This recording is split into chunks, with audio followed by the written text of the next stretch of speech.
So, without further ado, let's add him to the live stream. The one and only from 2A Warehouse, Brian.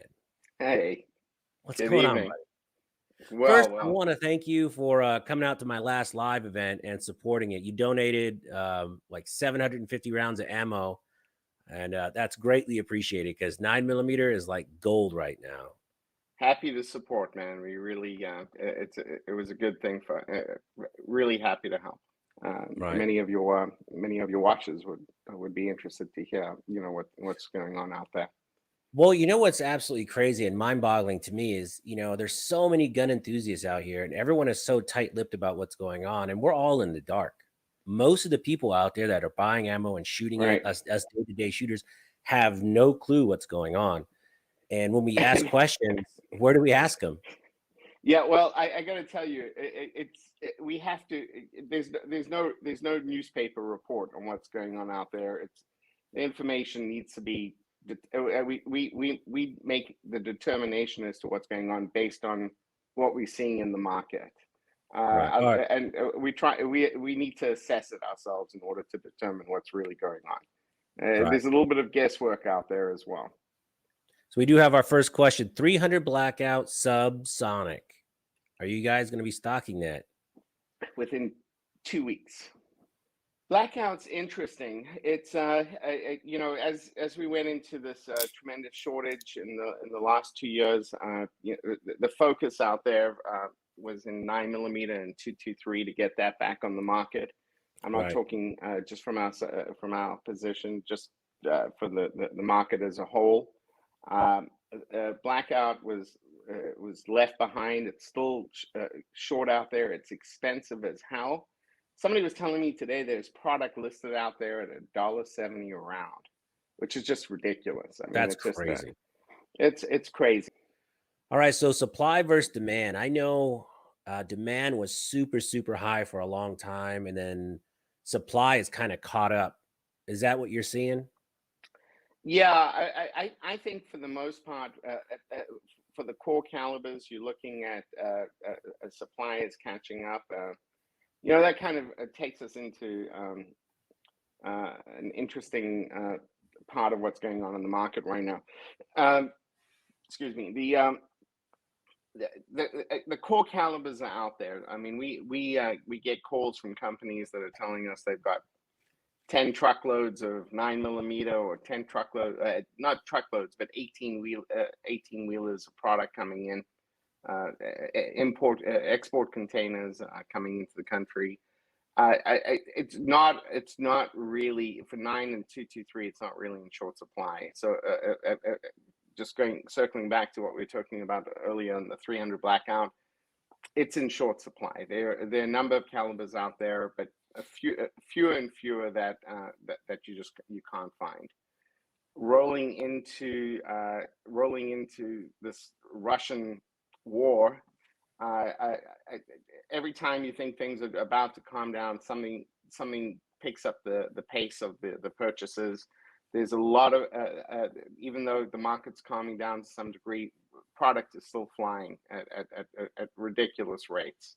Right. So somebody asked earlier, are we anticipating seeing prices falling down to 2019 levels?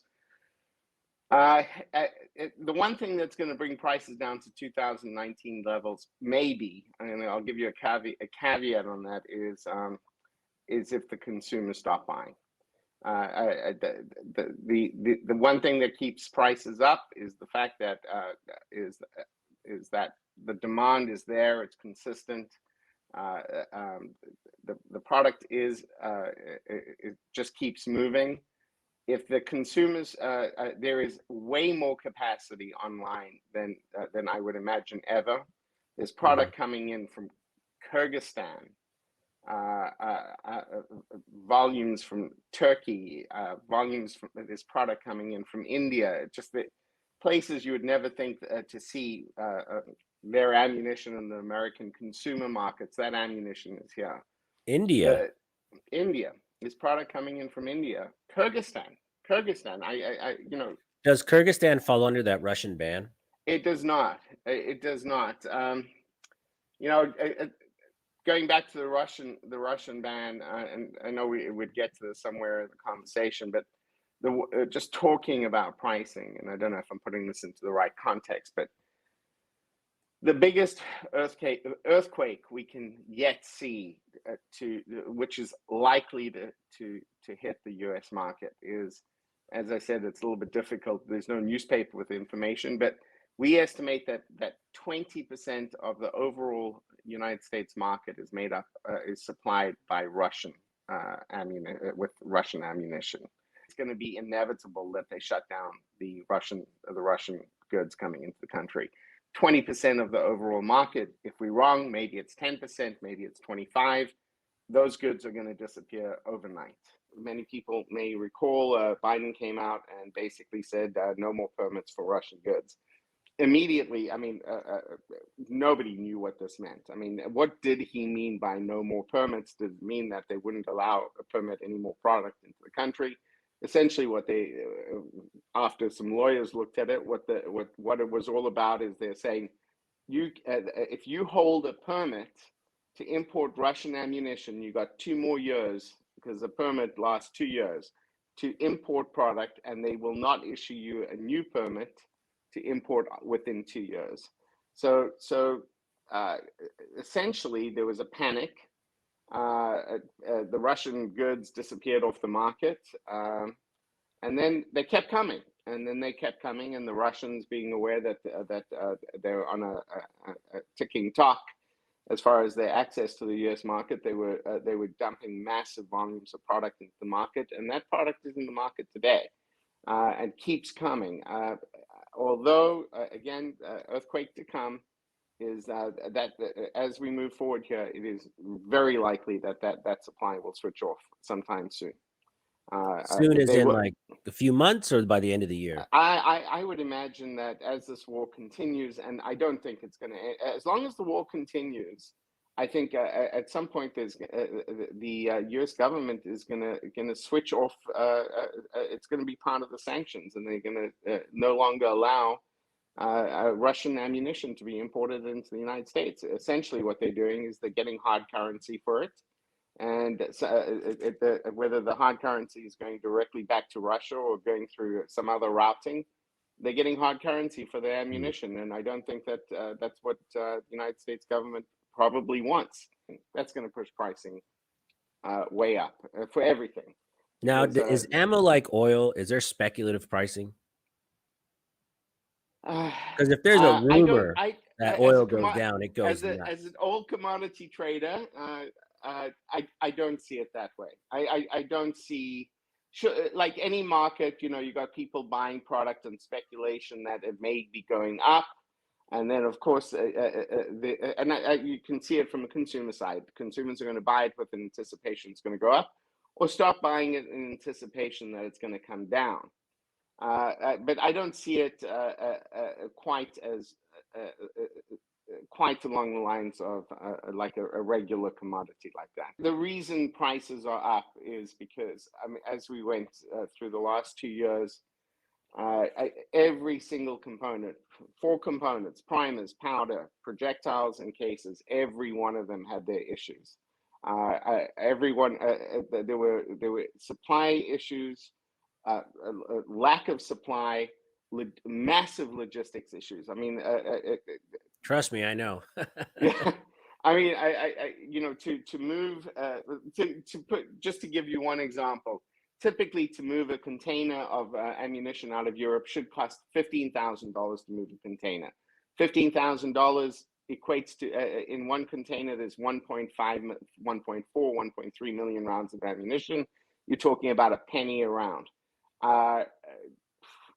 At the height of the problems, it was costing 4 cents a round to get product out. Still today, it can cost 3 cents, 3.5 cents to get just a single round of ammunition out of a European manufacturer to the United States.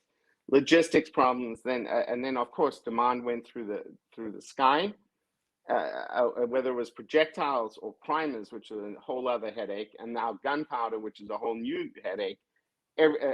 Prices have for each component have gone up, but it's gone up because there's massive inflation out there, Mm. And there's massive inflation, massive demand, massive logistics problems. Not all of these massive price increases that we've seen for ammunition is related necessarily to the fact that there's huge demand. There's a lot of intrinsic Right. pricing issues that have pushed stuff way up. One thing I would think that would, it's an interesting dilemma for the Russians or for the importers of that product, because on the one hand, you could buy containers of Russian goods delivered to a U.S. port. You could pay for it, and it hits the United States, and you have no idea whether it's going to make its way through U.S. customs or not. And if it doesn't make its way through U.S. customs, I have no idea, because moving ammunition it's highly restricted to get permits to move it. If the U.S. government confiscates it, or which is a likely possibility, or insists that it cannot get through the country, which is also another likely possibility, it's very, very risky to attempt to bring it in. But what's happening is, at the moment, it's coming in, but you've got to. It's a very risky thing to continue to ship this product into the United States. Now, what are you seeing in the market now as far as like brass and lead and stuff going up? I mean, has that increased in the last couple months? So yeah, so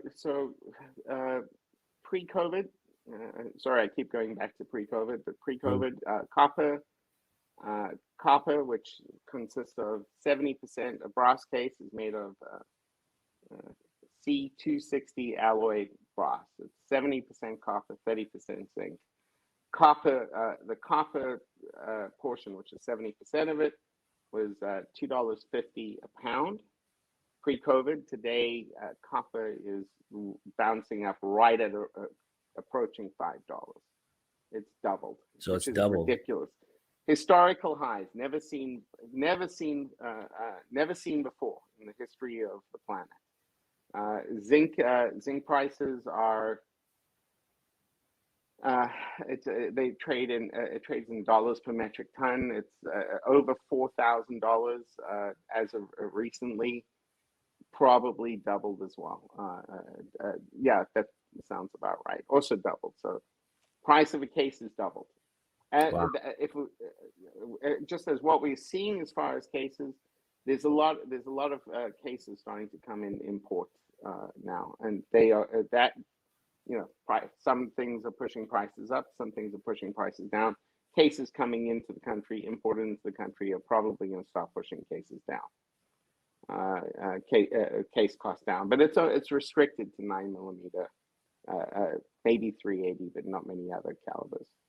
Cases are you call Starline, ask them for 100,000 9mm. They'll say we'll call you back in 2023, maybe maybe.